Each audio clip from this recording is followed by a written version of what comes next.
Hello bachcho, let's read this question. The question says, it is a living mechanical tissue with unevenly thickened cell wall.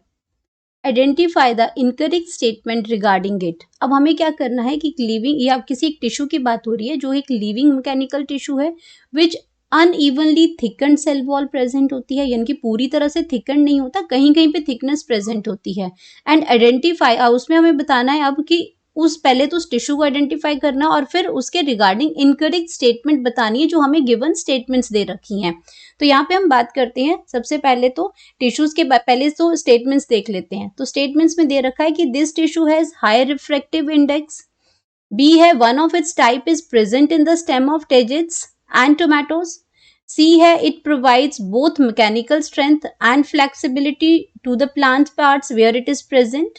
D है it has the ability to dedifferentiate and form secondary meristem. तो यहाँ पे हमें ये कुछ options दे रखे हैं, कुछ स्टेटमेंट्स दे रखी हैं. हमें उस जो टिश्यू यहाँ पे बात हो रही है जिस टिश्यू की, उसके उसके with respect to that tissue हमें इनकरेक्ट स्टेटमेंट को फाइंड आउट करना है. तो सबसे पहले तो हम टिश्यू को फाइंड आउट करते हैं. तो यहाँ पे दे रखा है की कॉन्सेप्ट. की कॉन्सेप्ट में हम बात कर रहे हैं tissues in the plants. Tissues in the plants. तो यहाँ पे बात हो रही है हमारी, जो जिस टिश्यू की बात हो रही है वो टिश्यूज आपके कैसे टिश्यूज हैं. सबसे पहले उन्होंने बोला कि वो टिश्यू कैसा है, लिविंग टिश्यू है. अगर हम बात करते हैं तो वो लिविंग टिश्यू है एंड वो क्या कर रहा है, मैकेनिकल, यानी कि वो मैकेनिकल स्ट्रेंथ भी प्रोवाइड करता है. मैकेनिकल टिश्यू है ये, मैकेनिकल टिश्यू है ये. एंड मैकेनिकल टिश्यू के साथ दूसरी चीज उन्होंने दे रखी है इसकी अनइवन थिकनेस. इवन थिकनेस जो इसकी दे रखी है वो इसको क्या कर रहा है, आइडेंटिफाई करवा रहा है कि ये जो अनइवन थिकनेस है, ऐसे सेल्स जहां पे आपके क्या प्रेजेंट है, सिर्फ आपके कॉर्नर्स में. ये आपकी सेल वॉल है, इन सेल्स में प्लांट सेल है, प्लांट टिश्यूज है तो सेल वॉल है, लेकिन थिकनेस जो प्रेजेंट है वो कॉर्नर्स पे प्रेजेंट है, जिसको हम कहते हैं हर जगह थिकनेस प्रेजेंट नहीं है लेकिन इनके कॉर्नर्स में थिकनेस प्रेजेंट है. तो जब ऐसी जगह पे जहां पे अनइवन थिकनेस मतलब थिकनेस प्रेजेंट है कॉर्नर्स पे, तो कॉर्नर्स में थिकनेस है, कभी आपकी इसमें किसी बॉल पे पूरे सेल्स पे या आपकी जो आपकी टेंजेंशियल बॉल के ऊपर थिकनेस है, कभी आपकी कहाँ पे बता रखे डिफरेंट डिफरेंट जगह पे जो थिकनेस प्रेजेंट होती है. इवन पूरी जगह पे थिकनेड सेल नहीं है बट डिफरेंट डिफरेंट जगह पे है, जिसके बेसिस पे वो डिफरेंट डिफरेंट टाइप्स के टाइप्स बनाते हैं वो टिश्यू. तो ये आपका क्या है, इस टिश्यू को हम क्या कहते हैं, कॉलेनकाइमा. इस टिश्यू को हम क्या कहते हैं, कॉलेनकाइमा टिश्यू कहते हैं. कॉलेनकाइमा टिश्यू कहते हैं. एंड कॉलेनकाइमा टिश्यू की अगर हम बात करते हैं तो ये आपका सिंपल परमानेंट टिश्यू है. सिंपल परमानेंट टिश्यू है, यही लिख ले, सिंपल परमानेंट टिश्यू है. अब कॉलेनकाइमा के कैरेक्टर्स देखते हैं. ये सिंपल परमानेंट टिश्यू तो यहाँ पे हमारा हो गया, लेकिन अब हम क्या करते हैं, बाकी टिश्यूज को देख लेते हैं. अब और टिश्यूज भी हैं इसमें, पैरेन्काइमा भी है, सेक्लेनकाइमा भी है, लेकिन पैरेन्काइमा में जो ये सेल्स होते हैं वो थिन होते हैं और उसकी जो थिकनेस जो होती है, चाहे वो थिन है और थिक है, वो आपका इवनली मतलब यूनिफॉर्मली प्रेजेंट होती है. और सेक्लेनकाइमा की बात है तो इन्होंने लिखा है लिविंग मैकेनिकल, जबकि सेक्लेनकाइमेटस जो टिश्यूज होते हैं वो डेड टिश्यूज होते हैं.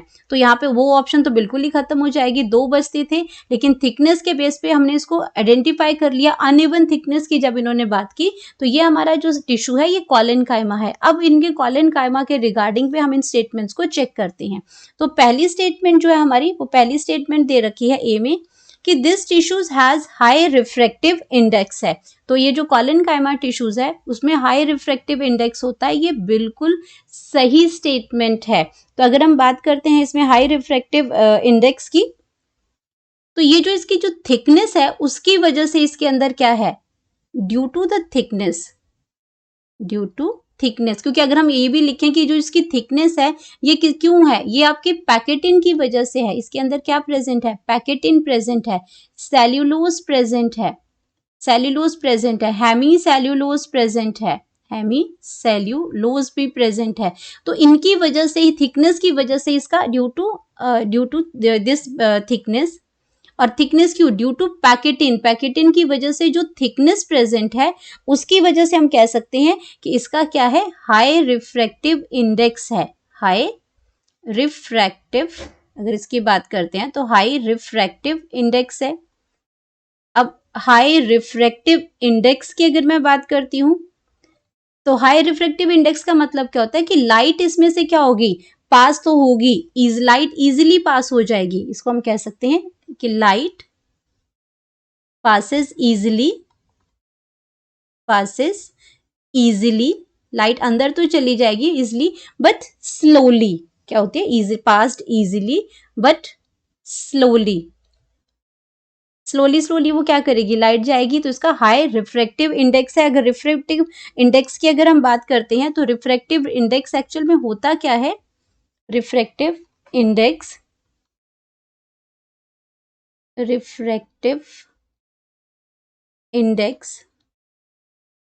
रिफ्रैक्टिव इंडेक्स एक रेशो है हमारी, the ratio of speed of light, ratio of speed of light in vacuum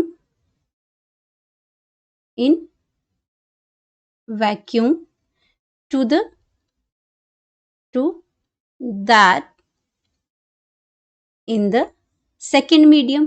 तो यहाँ पे रिफ्रैक्टिव इंडेक्स में क्या? दो मीडियम आएंगे, एक आपका रेशो, इसमें रेशो होती है, इसमें आपका speed of light in vacuum, और दूसरा आपका क्या आ जाएगा? That in the second medium. यहाँ पे बात हो रही है सेकेंड मीडियम की बात हो रही है। तो सेकेंड मीडियम आपका क्या हो जाएगा? सेकेंड मीडियम ऑफ ग्रेटर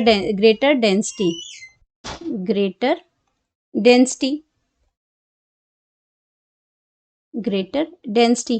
तो इससे हमारा रिफ्रैक्टिव इंडेक्स निकल जाता है, लेकिन यहाँ पे आपका कोलेनकाइमा में रिफ्रैक्टिव इंडेक्स जो है वो हाई है।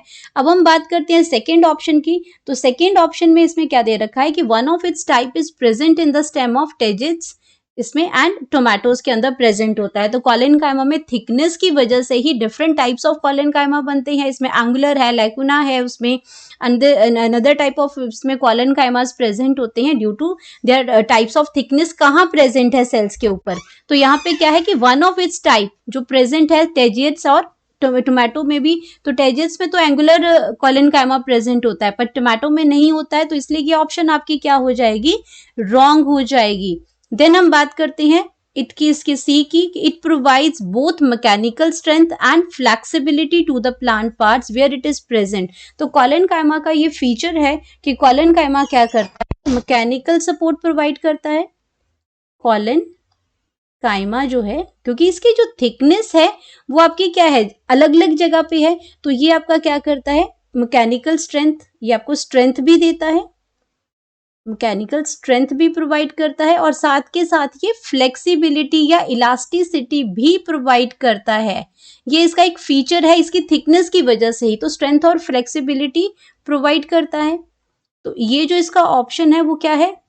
प्रोवाइडेड।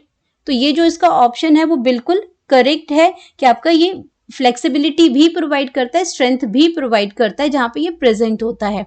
देन इसकी अगर हम बात करते हैं डी की, कि it has a ability to dedifferentiate and form secondary meristem. तो ये भी आपका बिल्कुल करेक्ट ऑप्शन है कि अगर हम इसकी बात करते हैं तो इसके अंदर क्या है कि इनके पास पावर होती है डी डिफरेंशिएशन की। अगर इसकी बात करते हैं हम इसमें डी में, तो कोलेनकाइमा के पास क्या होते हैं? पावर ऑफ डी डिफरेंशिएशन होती है, पावर ऑफ डी डिफरेंशिएशन